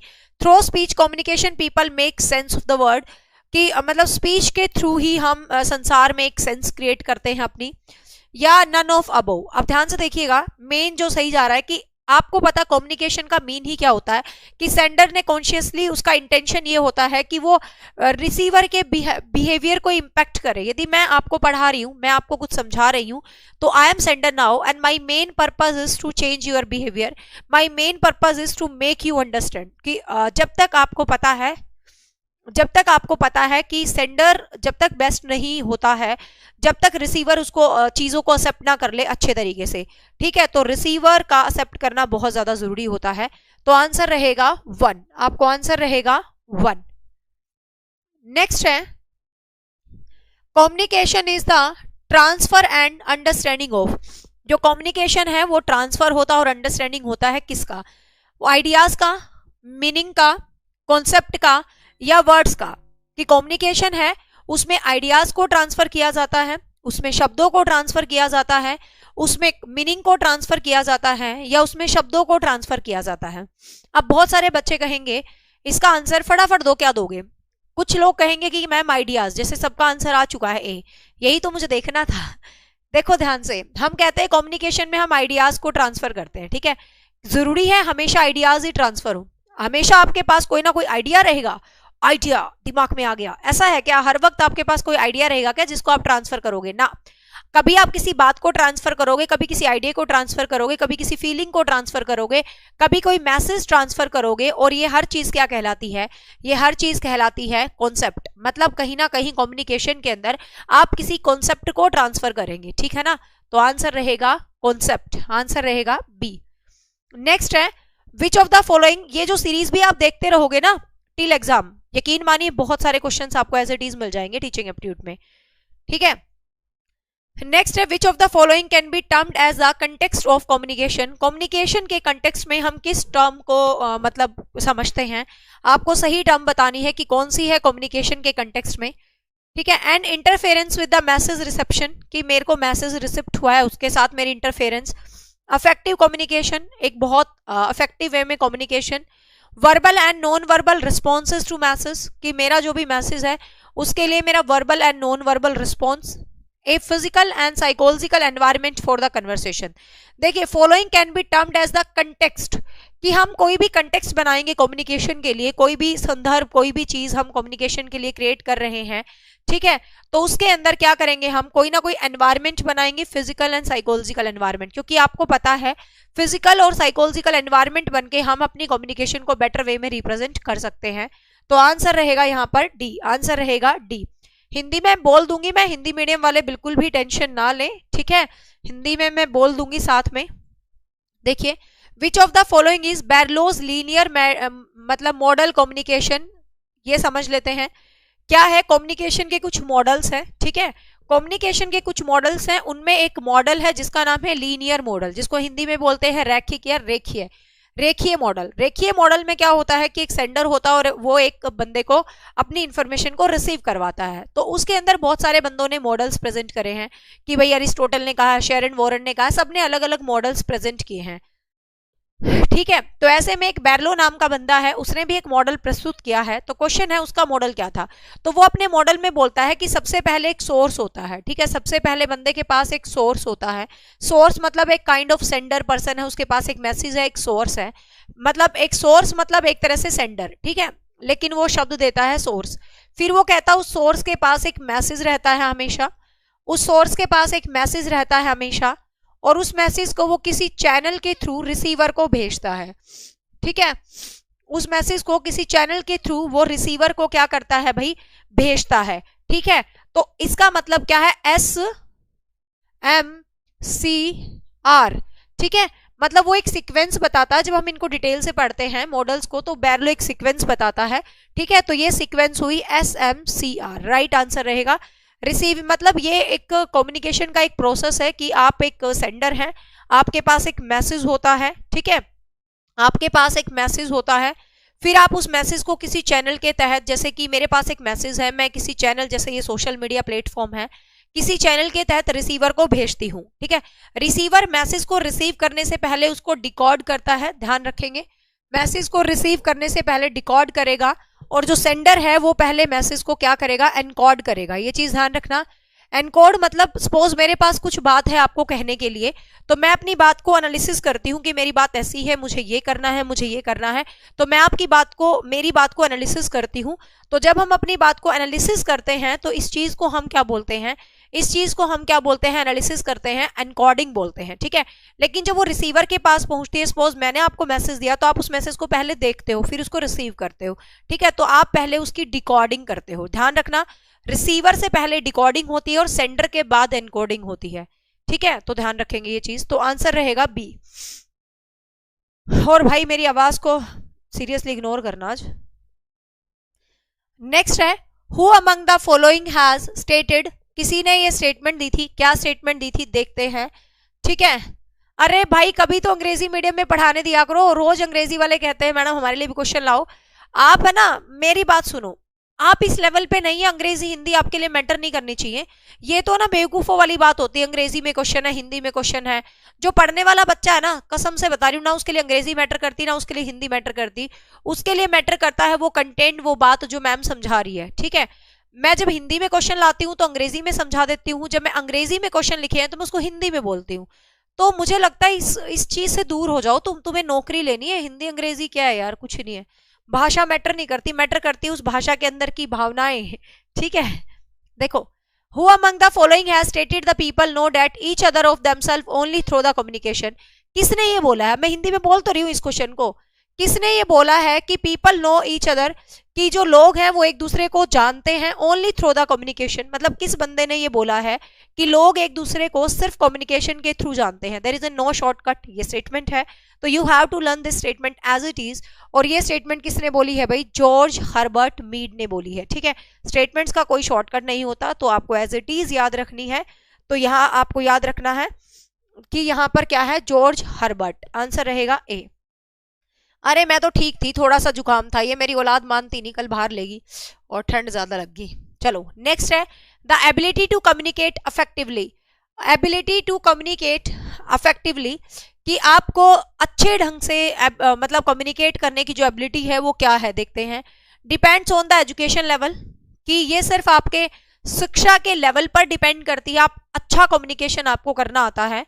तो ध्यान से देखिएगा ये किस चीज पर डिपेंड होता है, depends on the education level. Education level पे अनपढ़ गवार भी पता नहीं कैसा भाषण देते हैं कि कुछ भी XYZ बन जाते हैं, है ना। तो कहने का मतलब क्या है, ऐसा नहीं कह सकते भाई अनपढ़ लोग तो ऐसे से भाषण देंगे, पढ़े लिखोगे मतलब मुंह बंद हो जाए, बिल्कुल तो बिल्कुल नहीं कह सकते कि कम्युनिकेशन एक एजुकेशन पर डिपेंड है। Is the natural talent that can not be learn, ये एक नेचुरल टैलेंट है जिसको लर्न नहीं किया जा सकता, ऐसा बिल्कुल भी नहीं है। It's a natural talent that can not be learn. देखो ये नेचुरल टैलेंट तो हो सकता है, क्योंकि कईयों को कम्युनिकेशन का वरदान होता है, कईयों को मतलब बोलते हैं ऐसा लगता है यार मजा आ गया यार क्या बोलती है लड़की, है ना। तो वो जो फील होती है कईयों को होती है internal, but can not be learn. लेकिन इसको सीखा नहीं जा सकता, मतलब ये बात तो इसने ठीक बोल दी, भाई नेचुरल टैलेंट हो सकता है, लेकिन ये बात तो गलत बोल दी ना, कैन नॉट बी लर्न, किसको लर्न ही नहीं किया जा सकता, this is wrong. Always depend on the use of technology, हमेशा टेक्नोलॉजी पे डिपेंड होगी कम्युनिकेशन। मान लो टेक्नोलॉजी नहीं होगी तो क्या कम्युनिकेशन ही नहीं होगी? Thank you Kanishk. तो क्या कम्युनिकेशन ही नहीं होगी? ऐसा बिल्कुल भी नहीं है। कैन बी लर्न, इसको लर्न किया जा सकता है। अब देखिए कुछ सारे बच्चे कुछ गलत आंसर देने की कोशिश करेंगे यहाँ पर कि भाई एजुकेशन लेवल पर डिपेंड है, देखो ये तो हो नहीं सकता। अब नेचुरल टैलेंट हो सकता है लेकिन इसको सीखा नहीं जा सकता, वो गलत है। आप कम्युनिकेशन, आप संप्रेषण करने की कलाएं सीख सकते हो, आप स्पीकिंग की आर्ट सीख सकते हो, speaking is art, you can learn it, है ना। तो ऑलवेज डिपेंड ऑन, हमेशा टेक्नोलॉजी पर डिपेंड रहेगी ना भाई ना। तो आंसर रहेगा कैन बी लर्नड, आंसर रहेगा D, it's can be learn, कि इसको आप लर्न कर सकते हैं डेफिनेटली। तो ये मत देखना ये तो सबसे छोटा आंसर है, पेपर में हम क्या करते हैं ये तो छुट्टू सा लग रहा है, ये नहीं होगा, बड़ा सा स्टेटमेंट को ढूंढते हैं कि ये बड़े वाला आंसर होगा, ऐसा बिल्कुल नहीं है, ध्यान रखना। नेक्स्ट है, if it is assume that communication has no beginning और no end then it is termed as, कि कम्युनिकेशन की ना तो कोई शुरुआत है और कम्युनिकेशन का ना ही कोई अंत है, तो ये स्टेटमेंट क्या कहलाएगी? मेडिटेशन, मेडिटेशन कहलाएगी, इंटरेक्शन कहलाएगी, अंतर संबंध, अंतर संबंधता कहलाएगी, या ये प्रोसेस कहलाएगी, ये एक प्रक्रिया है, या ये एक ट्रांसैक्शंस है, या एक ट्रांसैक्शंस है, तो क्या कहलाएगी? कम्युनिकेशन का एंड नहीं है, तो ये जो स्टेटमेंट है ये क्या कहलाएगी भाई? कि कम्युनिकेशन का एंड नहीं होता है कभी भी। तो ये चीज आप बताइए कि ये चीज क्या कहलाएगी, सोच के देखो कि ये चीज आपकी क्या कहलाएगी कि कम्युनिकेशन का कभी भी एंड नहीं होता है। तो ये चीज क्या है भाई? कम्युनिकेशन कभी नहीं एंड होती बिकॉज इट्स अ प्रोसेस, ठीक है। तो आपको पता, बहुत ही आसान सा क्वेश्चन था, ये क्या होगी भाई? एक प्रोसेस है, ये एक प्रक्रिया है। नेक्स्ट देखिए, अच्छा क्वेश्चन है नेक्स्ट काफी। The essential components of communications are, communications के एसेंशियल मतलब महत्वपूर्ण कंपोनेंट्स क्या हैं? कम्युनिकेशन के सबसे इंपॉर्टेंट कंपोनेंट्स क्या हैं? कि क्या होता है कम्युनिकेशन में इंपॉर्टेंटली? आ गए या तुम लाइव? वैसे कितने बच्चे देख रहे हो, देख तो लूं मैं आज चला के, मुझे पता चले तुम रात को ठंड में क्लास देखने आते हो या मैं ऐसे ही सर्दी में खड़ी होती हूँ। हाँ आ रखे हैं कुछ तो, मतलब पढ़ाकू। चलो नेक्स्ट चलते हैं। हाँ, the essential component of communication, communication का महत्वपूर्ण कंपोनेंट्स आपको बताने हैं कि क्या होते हैं, मतलब कम्युनिकेशन के महत्वपूर्ण तत्व आपको बताने हैं कि क्या होते हैं। क्या होते हैं इनके महत्वपूर्ण तत्व? देखिएगा, सोर्स, मैसेज, आपको पता, देखो किसी भी कम्युनिकेशन में सोर्स हो, मैसेज हो, चैनल हो, कोडिंग हो, डिकोडिंग हो, रिसीवर हो, यही तो चीजें होती हैं किसी भी कम्युनिकेशन के अंदर, ठीक है। तो सोर्स होना चाहिए, बिल्कुल होना चाहिए, मैसेज होना चाहिए, इंटरफेरेंस होनी चाहिए, चैनल होना चाहिए, रिसीवर होना चाहिए, फीडबैक सबसे जरूरी है, फीडबैक जरूर होनी चाहिए, एंड आपका कंटेक्स्ट तो होना ही चाहिए, आप जो मैसेज डिलीवर कर रहे हो वो तो आपके पास होना ही होना चाहिए। देखो यहाँ पर साइंस तो चलो हो सकते हैं, डेस्टिनेशन भी हो सकता है, इंटरेक्शन, इंटरेक्शन क्या है? इंटरेक्शन तो एक तरीका है, कंपोनेंट थोड़ी ना है, तो ये कंपोनेंट थोड़ी ना, एलिमिनेट करके भी आप कर सकते हो क्वेश्चंस को, ठीक है ना। तो ऐसे करके भी आप क्वेश्चंस को कर सकते हो, ये तो non verbal and verbal type है, कंपोनेंट तो ये है, तो आंसर रहेगा आपका फर्स्ट, ठीक है। Interferences is a kind of, जैसे कि आप किसी भी माध्यम से अपनी चीज को पहुंचाते हैं, उसी फॉर्म में यूज हुआ है ये, ठीक है।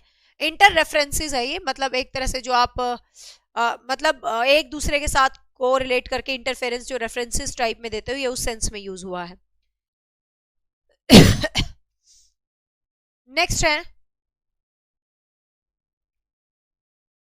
A message can only be deemed affective when, एक जो मैसेज है आपका असरकारी होगा, एक मैसेज आपका असरकारी होगा, प्रभावशाली होगा, कब होगा एक मैसेज प्रभावशाली? जब good communication skills are used, जब उसके अंदर आपने बहुत अच्छा कम्युनिकेशन स्किल यूज किया हो तो आपका जो मेथड है वो प्रभावशाली होगा। अगला देखते हैं, replace back as proof of understanding, मतलब रिपीटेड बैक, किसी भी चीज को हम बार बार रिपीटेड करेंगे तो वो इट सीम्स बोरिंग, तो वो आपको भी अच्छा नहीं लगेगा, सीधी सी बात है, ठीक है। तो repeated back as proof of understanding, तो इसका मतलब ये वाला ऑप्शन तो होगा ही नहीं है। नेक्स्ट है, understand by the receiver and produce the desire response, कि understood by the receiver, receiver उसको समझ ले, and produce the desired response, और अपना एक सही रिस्पॉन्स हमें दे। नेक्स्ट है delivered interpersonal communication. Interpersonal communication क्या होती है? एक इंसान दूसरे इंसान से जब कम्युनिकेट करता है, ये शब्द मुझे समझाने की जरूरत नहीं है, मैं तुम्हें साइकोलॉजी में रटवा चुकी हूँ। इंट्रापर्सनल कम्युनिकेशन, इंटरपर्सनल कम्युनिकेशन वही है। इंट्रापर्सनल जब हम खुद से ही बात करते हैं वाइगोस्की के प्राइवेट स्पीच की तरह, दैट इज इंट्रापर्सनल। इंटरपर्सनल जब हम दो लोगों में बातचीत करते हैं, दैट इज इंटरपर्सनल। ठीक है, तो यहां पर आपको ध्यान रखना है डिलीवर्ड इज इंटरपर्सनल कम्युनिकेशन। तो अब ये पूछा है मैसेज कैन ओनली अफेक्टिव, एक मैसेज अफेक्टिव कब होगा? सोच के देखो, मैसेज अफेक्टिव जब होगा, कई बच्चे कहेंगे जब उसमें गुड कम्युनिकेशन हो तब इफेक्टिव होगा, लेकिन आप ध्यान से देखिएगा, गुड कम्युनिकेशन बेशक है, लेकिन मान लो मैंने यहाँ आ गई, मैं बीबीसी न्यूज एंकर की तरह और बहुत यूनिक मैंने कम्युनिकेशन कर दिया, बट मेरे रिसीवर को वो समझ ही नहीं आया। मेरे रिसीवर को तो निशा मैम की अपना अंदाज समझ आता है, तो how can I pretend the अंदाज ऑफ अनदर पर्सन, है ना? तो कहने का मतलब हमें अपना अंदाज ही तो समझ में आता है। तो जब तक मुझे यही ना पता what my receiver feel, what my receiver receiving me और नॉट, तो तब तक उस कम्युनिकेशन का मतलब ही क्या है? मान लो मैं जो तुम्हें पढ़ा रही हूँ, जो समझा रही हूँ, यदि आपको वो मजा ही नहीं आ रहा, तो जब तक मुझे यही नहीं पता कि what you getting from me, तो हाउ कैन आई से इट्स अ गुड कम्युनिकेशन, है ना? तो यहाँ पर understood by the receiver and produce the desire response, कि रिसीवर को समझ में आना चाहिए। तो आप बताइए, आप रिसीवर हैं, क्या आपको क्लास समझ आ रही है? और नॉन वर्बल कम्युनिकेशन में आंसर देना है इसका, ठीक है? नॉन वर्बल कम्युनिकेशन के अंदर आपको आंसर देना है, वर्बल कमेंट्स में आंसर नहीं देना आपको। Signs and non verbal way में आंसर देना है कि what you feel, are you getting my class, ठीक है? तो आंसर रहेगा यहाँ पर 3, ठीक है? हाँ नेक्स्ट है learning to communicate with other is a key of. Learning to communicate with other is a key of, दूसरों के साथ लर्न करना। Learning to communicate with others is a key to, कि दूसरों के साथ आप कुछ भी चीज को लर्न कर रहे हैं, तो ये की है। मतलब learning to communicate with others is a key of, तो ये क्या है? मतलब को दूसरों के साथ कम्युनिकेट करना है, तो क्या है ये key? Eliminating listeners to the all psychological noise, सबकी जो है साइकोलॉजिकल नॉइजेस को मतलब एलिमिनेट करना। नेवर बिगिन मिसअंडरस्टूड, मतलब मिसअंडरस्टूड नहीं होना है, ठीक है? ठीक है, दिख गए मुझे तुम्हारे नॉन वर्बल साइंस। हाँ, एस्टैब्लिश रिवार्डिंग रिलेशनशिप्स, भाई अवार्ड देने वाले रिलेशनशिप्स को क्रिएट करना। ऑल ऑफ दिस ये कह रहा है learning to communicate with others is a key to, तो क्या है कि eliminating listeners all psychological noise, never being misunderstood, कभी भी मिसअंडरस्टैंडिंग ना हो, ऐसा नहीं हो सकता। रिवार्डिंग रिलेशनशिप अपनाएं, ऐसा नहीं हो सकता। ऑल ऑफ अबव तो इसलिए नहीं हो सकता क्योंकि 2 एलिमिनेट हो गए।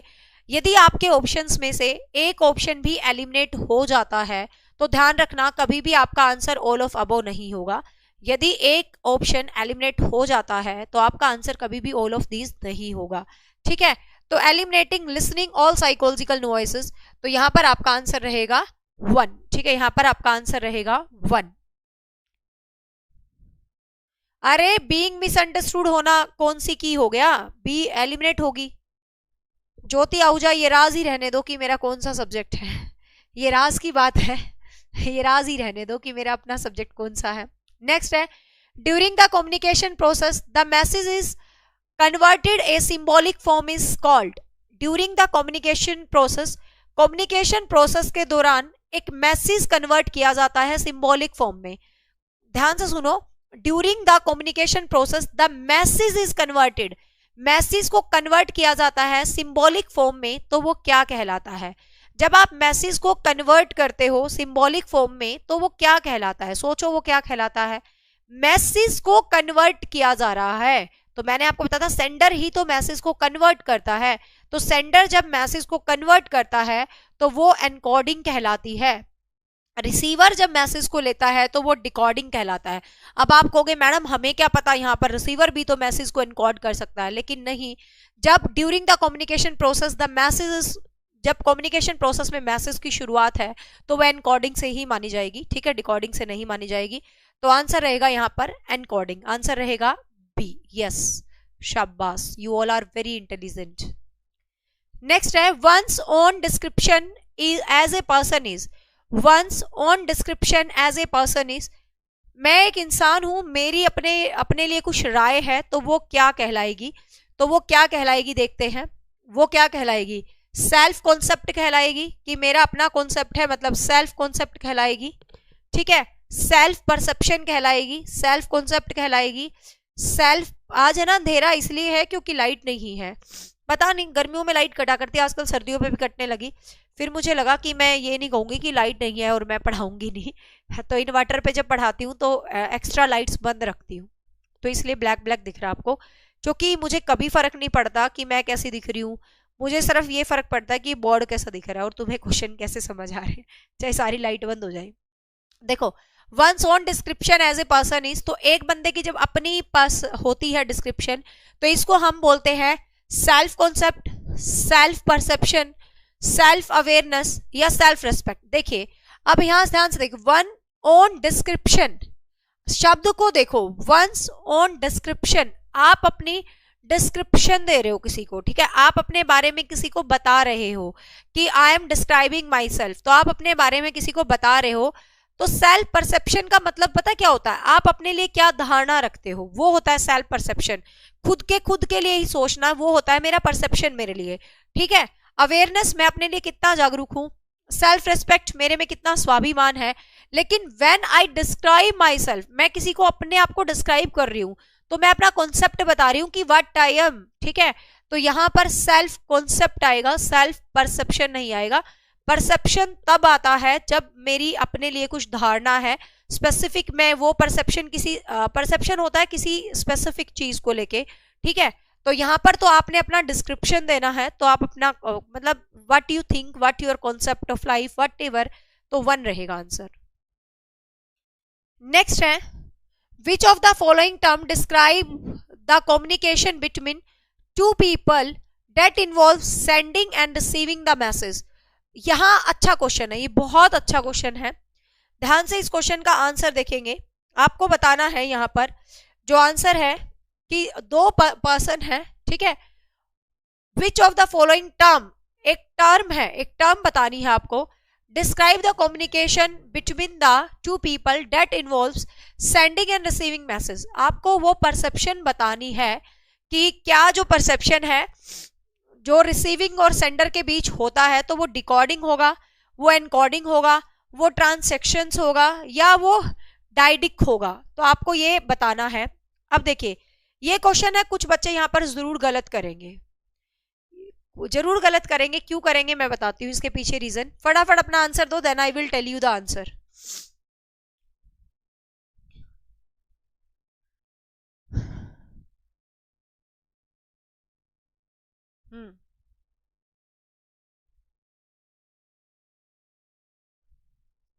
HSSC स्क्रीनिंग बैच और KVS बैच सेम कैसे हो सकते हो यार, तुम है ना अजीब बातें करते हो। KVS के कुछ टॉपिक HSSC में HPSC में हैं, ठीक है, KVS में बहुत ज्यादा सिलेबस है, KVS में HPSC कवर हो सकता है, HPSC में कभी KVS कवर नहीं हो सकता। HPSC में बहुत लिमिटेड टॉपिक है टीचिंग अपडेट के।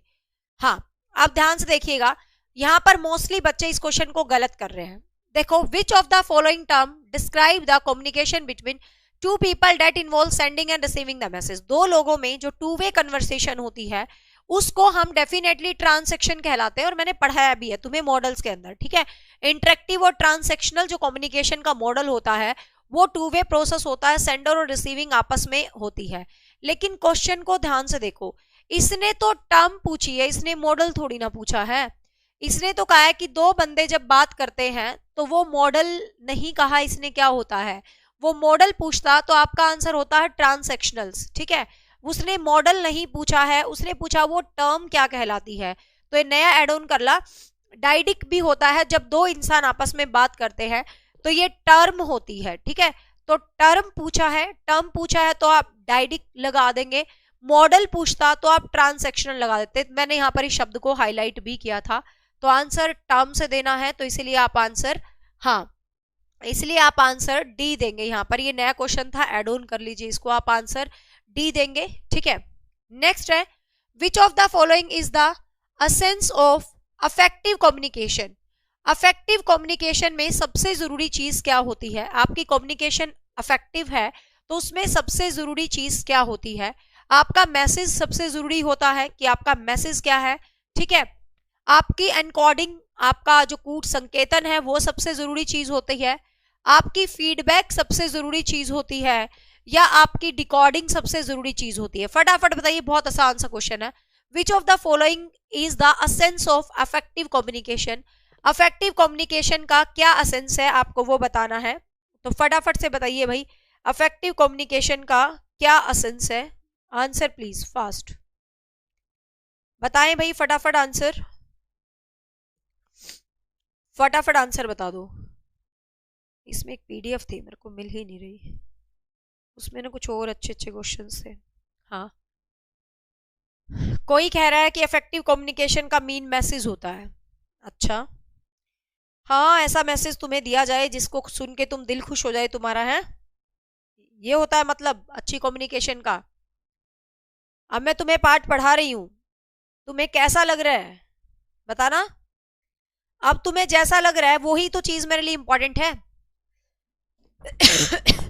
मैंने एक मैसेज को कन्वे करा, मैंने तुम्हारे लिए एक मैसेज को कन्वे किया है, मुझे यही नहीं पता चलेगा यार तुमने उस मैसेज को सुना है, समझा है या नहीं, तो क्या ही फायदा हुआ मेरा उस मैसेज को कन्वे करने का।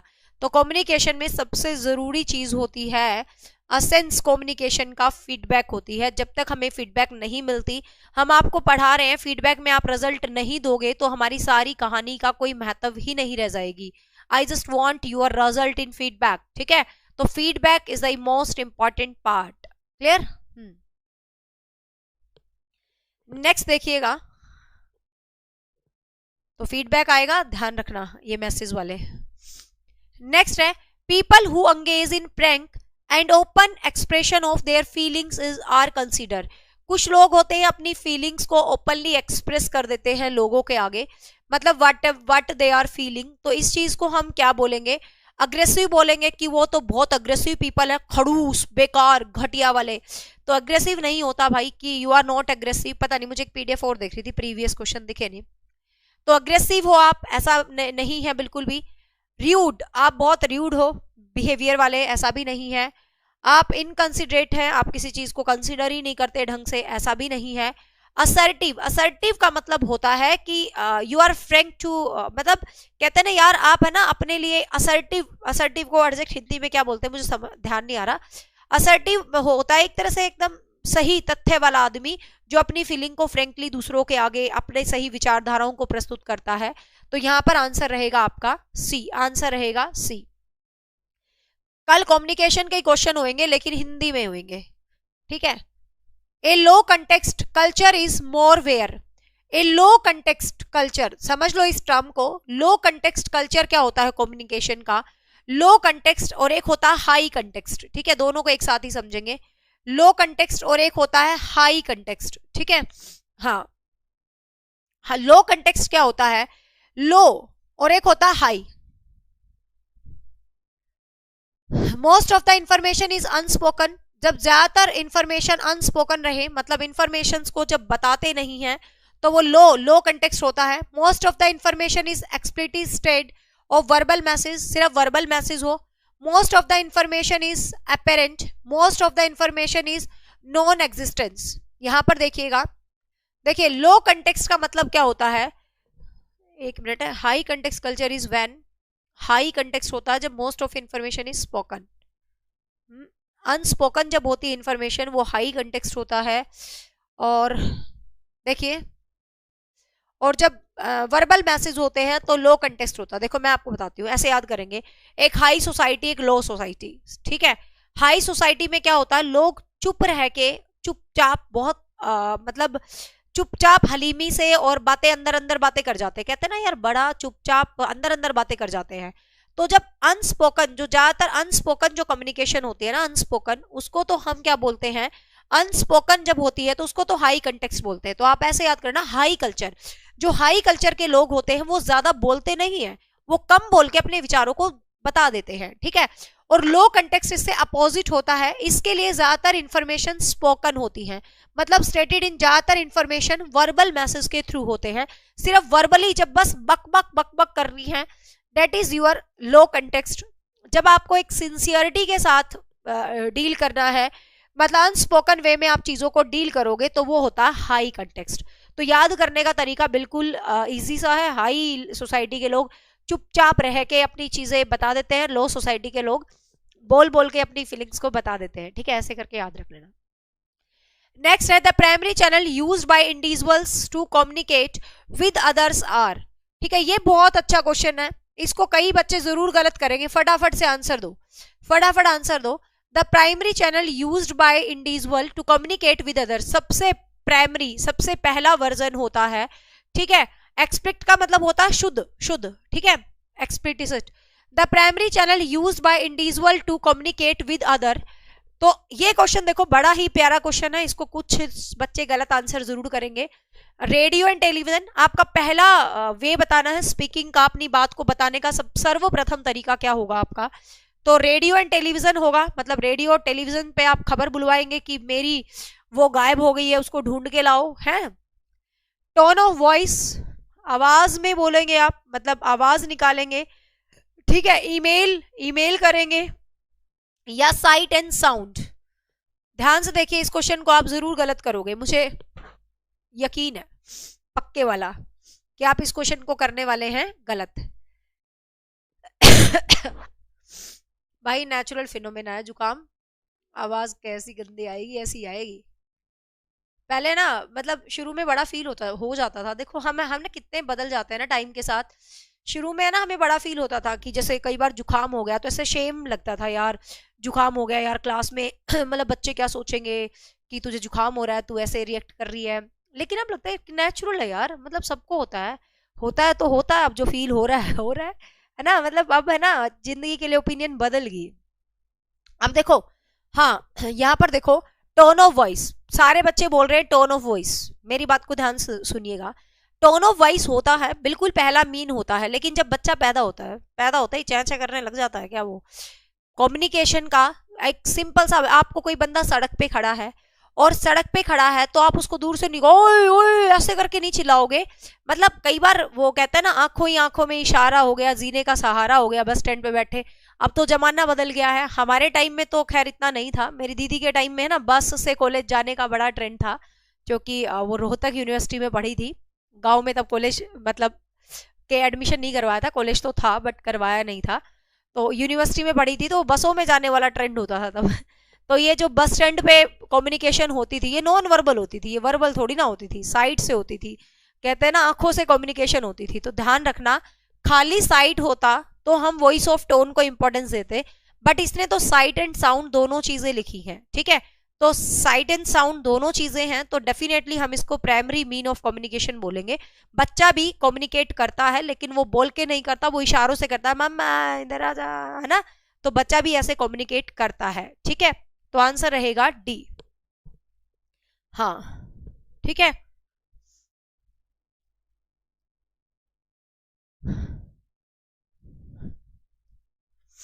नेक्स्ट है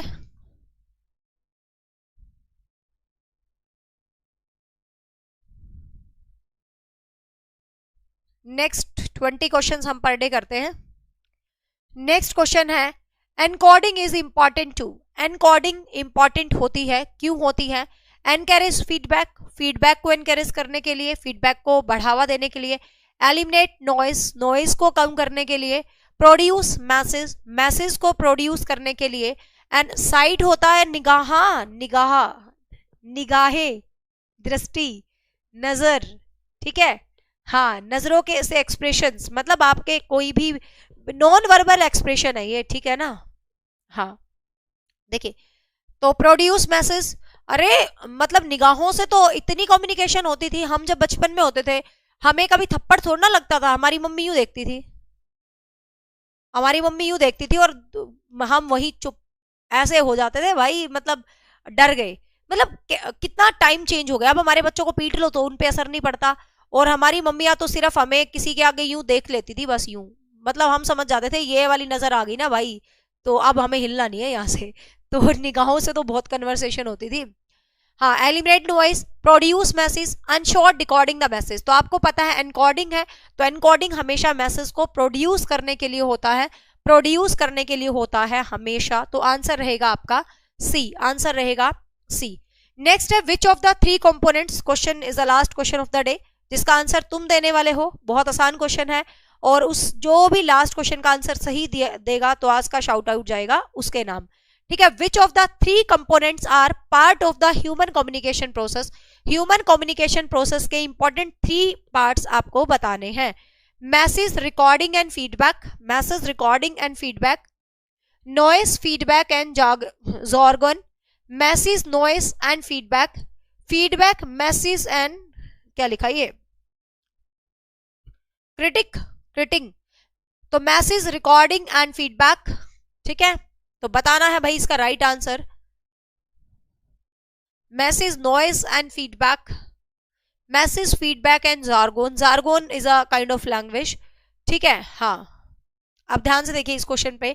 मैं फर्स्ट सही उत्तर वाले को नहीं पहचान पाई हूं, लेकिन इस क्वेश्चन को समझते हैं। Which of the three component are the part of the human communication process. Communication के process message recording and feedback, recording को तो नहीं हम कंसीडर करेंगे भाई। Noise feedback and jargon, jargon is a kind of language. Message noise and feedback, feedback message and, तो message noise and feedback को consider करेंगे हम इंपॉर्टेंट पार्ट में। क्योंकि आपके पास मैसेज है, फिर आप वो किसी चैनल के थ्रू जा रहा है, कुछ भी जा रहा है, तो वो एक शोर ही तो होगा। आप बोल रहे हो, आप समझा रहे हो। तो सी जिसने सही आंसर दिया है वो आज का शाउट आउट उसी के नाम जाता है, बट मैंने देखा नहीं है हु इज दैट। ठीक है, तो ये थी आज की महत्वपूर्ण class. So hope so guys आपको ये क्लास पसंद आई होगी। पसंद आई है तो बहुत अच्छी बात है, वीडियो को लाइक कर देना, हमारे चैनल का हिस्सा बन जाना। यदि आप चैनल पर नए हैं, पहली बार जुड़े हैं, तो मैं बता दूं हमारा चैनल डेडिकेटेड है टीचिंग एग्जाम्स को। और कल कम्युनिकेशन के और बहुत अच्छे क्वेश्चंस करेंगे, लेकिन हिंदी मीडियम में। ठीक है, कल वाले क्वेश्चंस बेहतरीन क्वेश्चंस होंगे कम्युनिकेशन के। ठीक है, तो आज के लिए इतना ही काफी है। जिसको क्लास अच्छी लगी है क्लास को लाइक कर देना। जो चैनल से पहली बार जुड़े हैं तो हमारे चैनल का हिस्सा बने, हमें बहुत खुशी होती है जब हमारा चैनल आगे बढ़ता है। आजकल तो बेचारा सर्दियों में सुस्त हुआ पड़ा है। ठीक है, वो एस्टेट वाला फीलिंग ही नहीं आ रही यार चैनल के साथ। वो एस्टेट वाला फील ले आओ भाई। डेली लाइव होंगी 8:30 बजे, बट तुम वो फीलिंग वापस लाओ जो एस्टेट के टाइम होती थी, एनर्जेटिक लाइव लर्नर्स। तो फिर पढ़ने पढ़ाने में और भी ज्यादा मजा आएगा ना। ठीक है, so bye bye, take care, thank you so much.